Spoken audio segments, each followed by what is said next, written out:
Moved in, Karen complained about noise, we upgraded floors, and they sold for $30,000 less. Guess who lost $8,000 over complaints? Around 2002, my wife and I relocated to an 1,100 square foot condominium that featured 3 bedrooms and 2 bathrooms.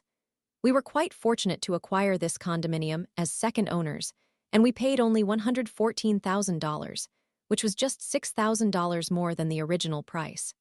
Our unit was situated on the 3rd floor, and every room was carpeted, except for a small 4-foot by 4-foot area of linoleum right inside the front door that led to the outdoor breezeway. This detail will be significant later. Yes, even the bathrooms, kitchen, and dining room were carpeted. The front entrance led into a spacious area with vaulted ceilings, with the great room positioned to the left, and the dining area and kitchen on the right. The kitchen was separated from the great room by a wall featuring a cutout above the sink, and a long hallway extended directly from the great room to the bedrooms, running straight ahead from the front door. We became acquainted with some of our neighbors and generally got along well with most of them. The couple living directly below us were young university students who were friendly and polite. Shortly after they graduated, they rented their condo to her brother and his college friends. The brother was a decent fellow, and we mostly experienced no issues until one of his birthdays arrived. Their loud music, raucous conversations, and jubilant celebrations kept us awake until 4:30 a.m. the following day. In retaliation, my wife and I blasted our music at 8:00 a.m. the next morning. A few weeks later, we discussed it and all had a good laugh, resulting in no real issues after that. Between 2004 and 2006, we replaced the flooring in the kitchen and dining room with ceramic tile, including the entryway in front of the front door. This decision was made to avoid the expense of carpet cleaning in those areas caused by spills or our young daughter tossing food from her high chair. In 2007, our amiable neighbors sold their condominium to a newly married older couple in their late 20s to early 30s.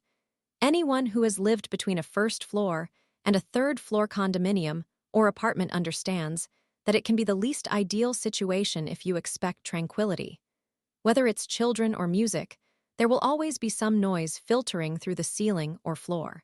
I was blissfully unaware that the condominium had been sold until about a month later when I brought home a powered subwoofer and connected it to my home theater system around 6 p.m.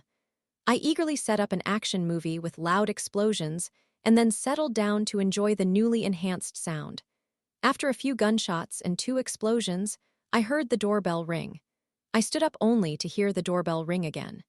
As I walked the 5 feet to my front door and opened it, I was met by an irate neighbor, whom I will refer to as Karen. Me, hello, how may I assist you? An irate Karen, my husband and I are trying to enjoy a peaceful dinner.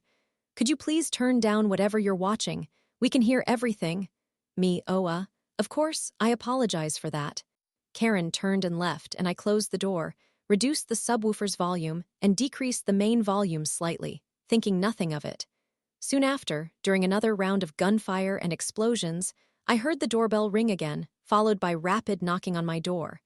I paused the movie and opened the door to find Karen once more. Me, hey, what can I do for you? Karen, we can still hear everything from your show. You need to turn it down immediately. Frustrated by her antics, I decided to confront her. Me, you said you can hear everything. Can you tell me some of the last dialogue you heard? Karen, I don't know, I just know you are watching that show. She was completely incorrect. Me, actually, I am watching that movie and here are the last 3 lines of dialogue. I proceeded to recite them. Me, it seems you cannot hear my movie as well as you're claiming. Karen, with fiery eyes and a flushed face, I don't care, it is too loud, you need to lower it. Me, actually, according to the noise ordinance, I am not required to reduce the volume until 10 p.m. Karen, becoming increasingly huffy. Fine, I suppose my husband and I will have to go out for dinner to find some peace. Me, in my most cheerful tone while waving. Have a good night. I then increased the subwoofer volume slightly, returned the main volume to its previous setting, and enjoyed the remainder of my movie. The neighbors ultimately went out that evening for dinner. At the next homeowners association meeting, Karen stood up and loudly complained about the noise, stating how she could hear children jumping on the carpeted floor. We had a 4-year-old, and crying, we had a newborn, and was able to hear us moving through our hallway. She even complained about our music, movies, and television, as well as how the Hispanic neighbors on the first floor played their music loudly on Saturday mornings to the point that she could not sleep in, and how they argued audibly. This continued for 6 months. Each time she complained, the HOA responded with, "If it is between the hours of 8 a.m. and 10 p.m., we cannot take action. If it is after 10 p.m. and before 8 a.m., you can contact the police." Then the HOA would mail a notice reminding everyone to be considerate of their neighbors while outlining the local noise ordinance. I finally ceased attending the HOA meetings after the 3rd month of the same complaints. Karen made sure to visit my unit at least once or twice each week after receiving these notices, and twice she affixed them to my door. I also discovered during this period that they were part of our church community and had been assigned to visit us monthly, something they failed to do. Cue the satisfying revenge. After 6 or 7 months, filled with her relentless complaints, and the occasional visit from very apologetic police officers who arrived after 11 p.m., they reported not being able to hear anything outside my condo door. We chose to upgrade our flooring. We anticipated that this would irritate our self-entitled neighbor, yet we were exhausted from their constant stream of complaints. We decided to extend the tile entry all the way from the front door down the long hallway leading to the master bedroom and also cover the bathrooms in tile. Additionally, we selected a light coffee-colored bamboo hardwood for our great room. Thus, we began the demolition. We ripped out the carpet and tack strips and pried off the base molding. As I removed the final nails from the walls and subfloor around noon on a Saturday, wouldn't you know it, there came the loud banging on my front door. Me, yes. Karen, could you please keep it down? I am hosting a pampered chef party. Me, certainly. I quickly finished removing or driving in nails, and then proceeded to hammer the subfloor vigorously, as if I were pounding in loads of new nails for the next hour, all while blasting my stereo, tuned to a local hard rock station, with the volume turned up for the next 4 hours. As a side note, the neighbors on the first floor already had their amazing mariachi music blaring, a weekend tradition of theirs as they cleaned their condo from top to bottom. We then rented a hardwood floor nailer, which, along with the compressor noise and the loud hitting of nails into the flooring and subfloor, also required a large dead blow hammer to strike it. Bang, bang, bang. Over 2 to 3 days, we installed the coffee-colored bamboo hardwood flooring in the great room, and we were sure it was driving Karen absolutely insane.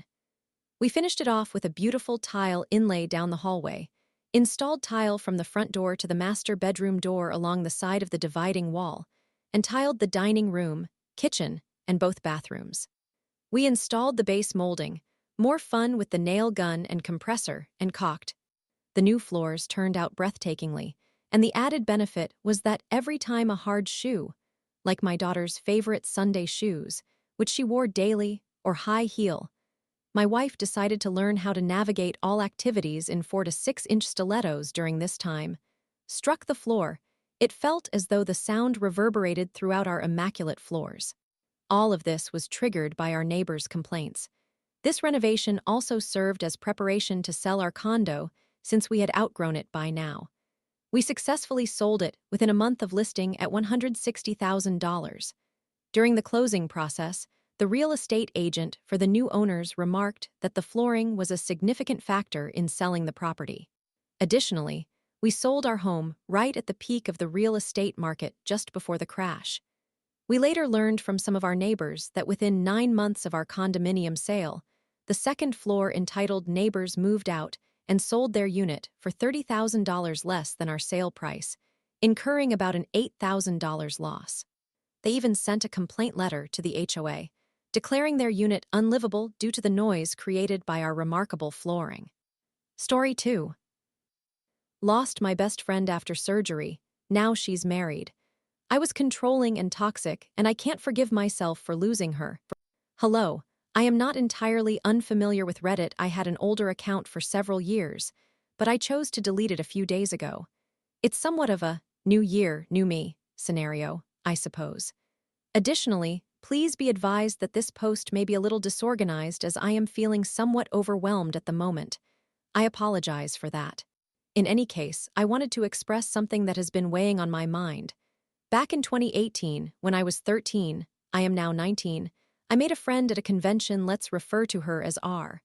Prior to meeting R, I was very close to someone else, whom I will call T. T and I had been best friends for about 3 to 4 years, although it felt much longer. We were essentially inseparable. We did everything together.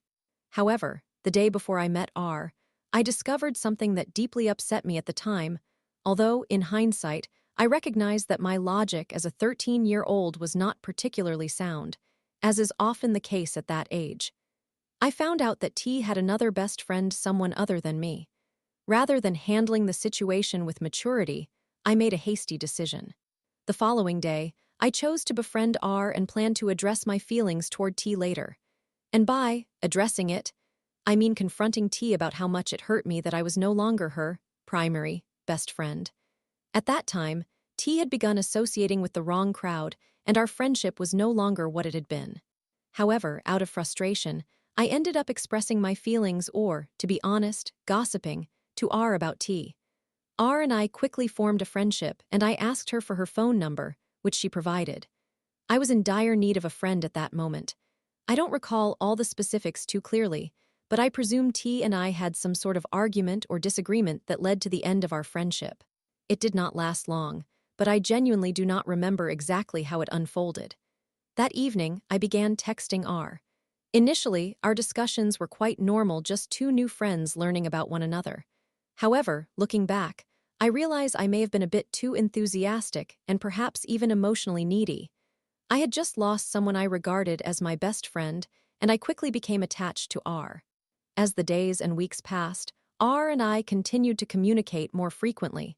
She was genuinely kind to me, and it felt as though she actually valued my opinions. That was especially significant after my experience with T. I began to trust her more, confiding in her about my struggles, and she appeared to listen.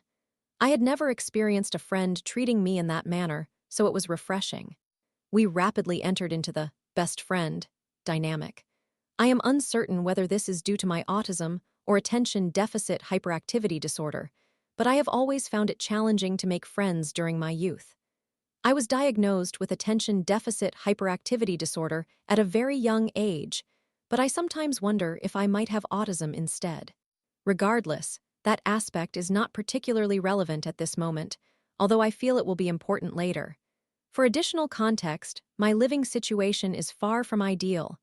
My mother sheltered me from a young age and also exhibits narcissistic tendencies. My home life has been abysmal, to say the least. There is simply nothing positive in this environment, and I have experienced a substantial amount of trauma because of it. I am still residing here, grappling with procrastination, and honestly, I am somewhat terrified of entering adulthood. I aspire to learn to drive. I wish to move far away from this place. But as you can likely guess, between my living conditions, my previous friendship with T, and my relationship with R, things were not going to progress favorably. During the initial years of my friendship with R, everything was genuinely positive. I considered her my best friend. She comprehended me in a way that no one else ever had. I had never felt as though anyone in my life genuinely attempted to understand me, but with her, it felt different. It truly felt like I had a genuine best friend. I was somewhat obsessed with her, not in a fleeting, new best friend manner, but in an all-consuming fashion. I discussed her incessantly for months, even years. I deeply cherished her friendship. I am uncertain whether this is due to undiagnosed disorders or something else.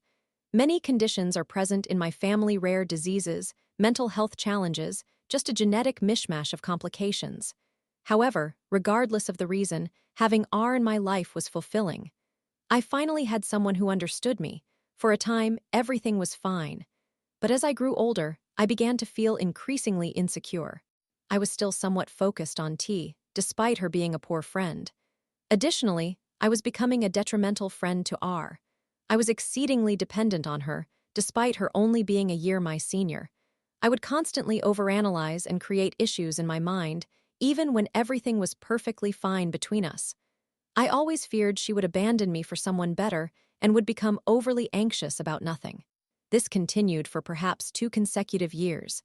Part of me wonders if it could be borderline personality disorder or bipolar disorder or something entirely different. It became a cycle. Initially, I would be extremely happy, constantly talking about her, how she was my best friend, how much I loved her, how remarkable she was. However, whenever I was on the phone with her, my insecurities would take over. I became possessive and manipulative, even though I was merely a teenager. I likely reflected the behavior of my mother.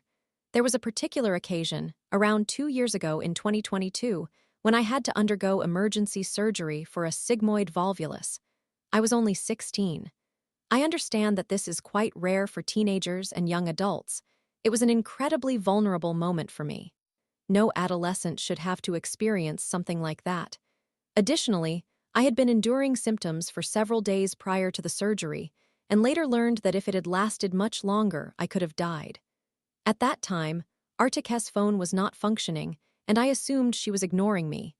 I ended up guilt-tripping her because I was scared and felt abandoned. Looking back, I recognize that this was unfair to her, but at the time, I just couldn't see it clearly. Around 2019, perhaps even earlier, I developed an unhealthy habit of obsessively checking Artika's social media due to my insecurities. It reached a point where I would compulsively browse through her followers on Instagram, constantly comparing myself to others. It was quite detrimental, and I was aware of it. I would spend days ensnared in that cycle, feeling jealous and envious. Eventually, I would manage to calm down and cease this behavior, but by then, things between us were already shaky. There were multiple occasions when I attempted to end our friendship because I recognized that it was not functioning well. Yet R continued to hold on regardless. I should mention that she was a people pleaser, or at least she used to be.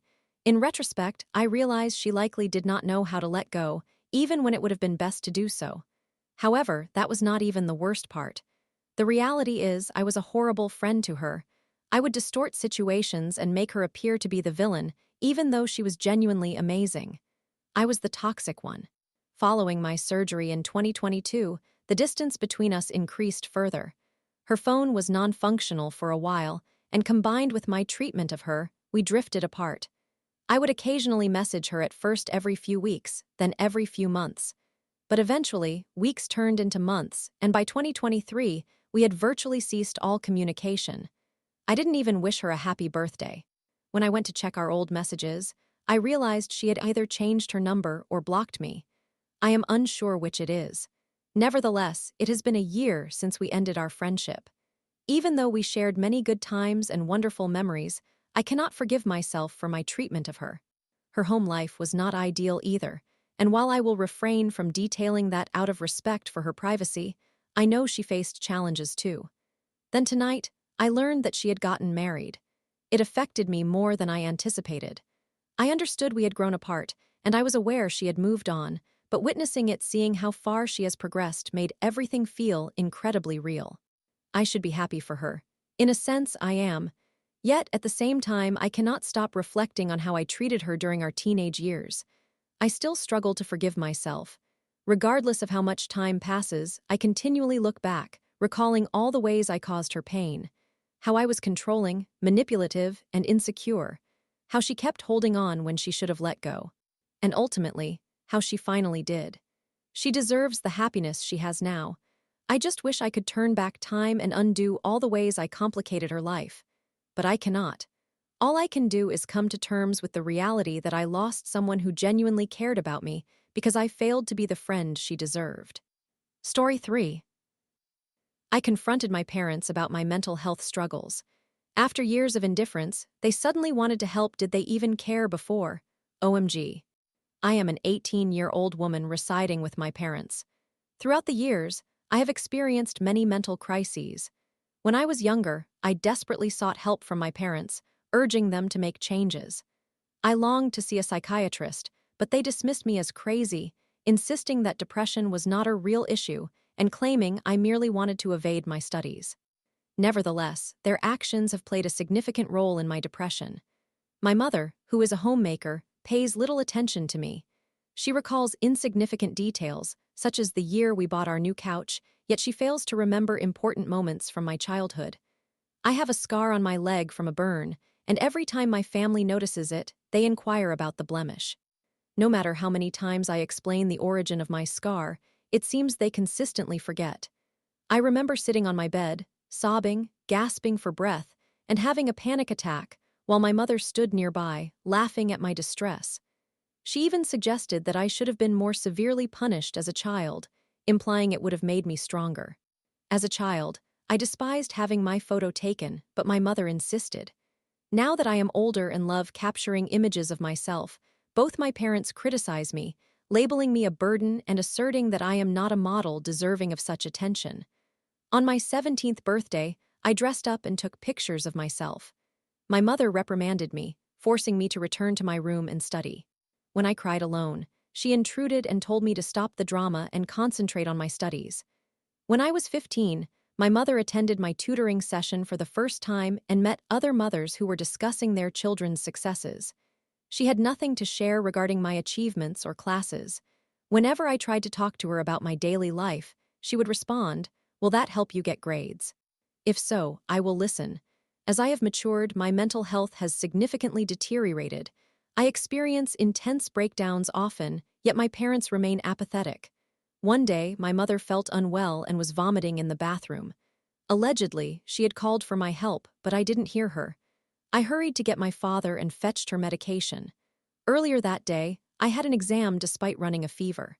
I informed my parents, but they showed no concern or even remembered I was sick. Whenever I have been ill in the past, my mother has never bothered to check on me the next day or offer appropriate meals. The following day, I failed to ask about her condition, and she began scolding me for not showing concern. When I reminded her I had a fever and she had not cared, she retorted, "What fever?" I ran to my room, crying and sobbed throughout the morning. Eventually, my coughing drew my mother's attention. She called my father, complaining about my tears, and he suggested I should have cried when he was present. I felt heartbroken. Ultimately, they consented to take me to a psychiatrist, but even then, they expected me to arrange the appointment myself. It is discouraging, as I have always navigated everything independently, from traveling to communicating with my teachers, without any parental support. My mother did not even accompany me to the counselor, and honestly, the session proved to be of little benefit. The counselor expressed a wish to meet my mother, but she failed to attend. After the counseling appointment, there was a festival that required fasting. Once the fast concluded, my mother became irritated that she had to prepare food for me since our maid came late. Earlier, I had told my mother that I planned to wear a sari that day. While she helped me put it on, I jokingly remarked that I resembled a politician, to which she responded by slut-shaming me. This comment deeply upset me, leading me to cancel my plans and stay home. I was in my room crying when our maid entered. My mother soon followed and slapped me for crying in front of the maid. She even stated that I should have died at birth, suggesting it would have been more beneficial. That was the last straw. I decided to leave home and stay with my best friend. During that time, my mother frequently threatened to harm herself, claiming she loved me immensely and could not live without me. I stayed with my friend for a week before returning home. To my surprise, my mother's behavior transformed drastically, and she began treating me with kindness. She even took me to see the counselor again. During that session, she admitted she had slut-shamed me because I reminded her of my grandmother, whom she despised. I hoped things would improve, but unfortunately, nothing changed. Soon, my parents reverted to their old ways, and my condition worsened. Although I have not yet mentioned my father, he has been largely absent throughout my life. He constantly blamed my mother for everything, displaying a lack of resolve and failing to stand up for either his wife or children. He often complained about her, asserting she was the reason we did not live with my grandparents and uncle. However, he did not acknowledge that my grandmother and uncle are not good people who dislike our family due to our lower socioeconomic status. My father's behavior was frequently ignorant and self-centered. For instance, he attended my parent-teacher meeting without even brushing his teeth. He always presumed he was correct and knew more than anyone else. In my final year of school, I had a project involving plywood. My father refused to buy a full sheet, so I decided to join two pieces together as a compromise. When it was time to attach hooks, I suggested taking it to a professional, but he insisted on doing it himself. Unsurprisingly, the joints fell apart. This incident unleashed years of repressed anger and I erupted, physically confronting him. I had never done anything to tarnish his reputation or work, yet he continually took credit for my achievements. This was the first and last time I sought his help. My rage overwhelmed me, and I lost control. Another painful memory occurred when my father took me to my uncle's home and mocked me in their presence. Whenever my uncle visited us, he would decline to eat in our house, considering us inferior. Simultaneously, my father would indulge in food as though he had never eaten before, despite not being invited. It was humiliating, and I felt my pride wounded. Upon returning home, I again lost control. My mother frequently teases me about these incidents, and I am uncertain how to feel. I have been profoundly depressed, seeking help from relatives, tutoring teachers, and various others, yet no one has come to my aid. I find it shameful to share these experiences with my counselor. While I recognize my behavior was inappropriate, I had completely lost control. There have been instances where I harmed myself in ways both similar and worse, yet my parents remained indifferent. A bit of context about my mother: she was married off at a very young age to a man who was likely much older than her. She was mistreated by everyone and compelled to handle all household chores, leading to her resentment toward them. She has confided in me that she would have divorced my father if I had not been born. I suspect she may have even cheated on him once, though I am not entirely certain. Ironically, she once caught me watching explicit material at a young age and still holds it over me. Meanwhile, I have never confronted her about her potential infidelity, nor do I mention my suspicions. Given their tumultuous relationship, I would not be shocked if my father had also been unfaithful. Growing up, I have only witnessed their constant fighting. Am I truly in the wrong?